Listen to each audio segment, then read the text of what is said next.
It's very common to see comments along the lines of, I'm 12 years old, I've been cubing for 8 months, and I average 19 seconds. Is that good? And I could try to answer each of those questions individually, but it would be better to go over all of them in this one video and show how asking that question shows a flaw in your mentality. So let's get started.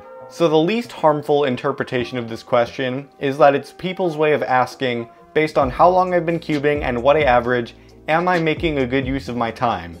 With the idea that there is one specific rate of improvement that you should have if you're making good use of your practice.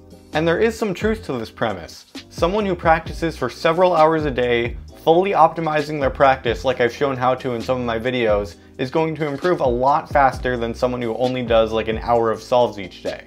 In fact, when people message me and say that they don't know what to do to improve or that they're stuck, the first thing that I ask them is, how much do you practice and how do you practice?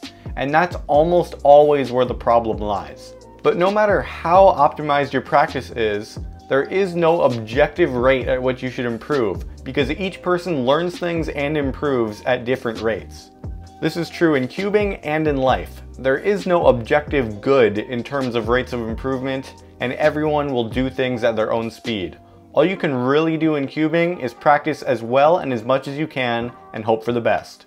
But the more harmful and unfortunately more common reason that people will ask this question is because they're insecure about their current skill and they're asking people that they look up to in order to get approval and feel good about themselves. When it comes to this, I have some very general but very important advice.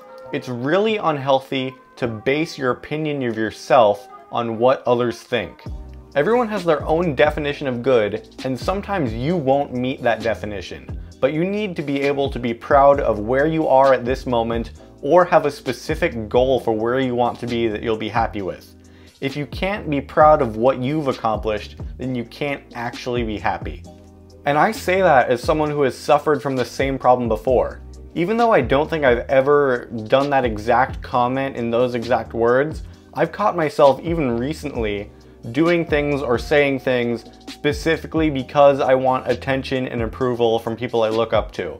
I don't do that as much in cubing, but in other things that I'm more of a beginner at, that's where it happens.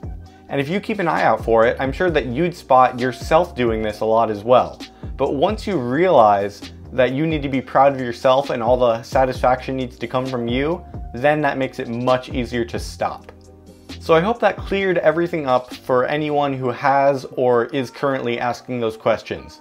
So if you enjoyed this video or you found it informative, make sure to subscribe, click the bell to get notifications, share the video, leave a like, leave a comment, all that stuff helps me out so much. So thank you guys for watching, I'll see you guys later, and I hope you have a wonderful day. This is Brody, signing out.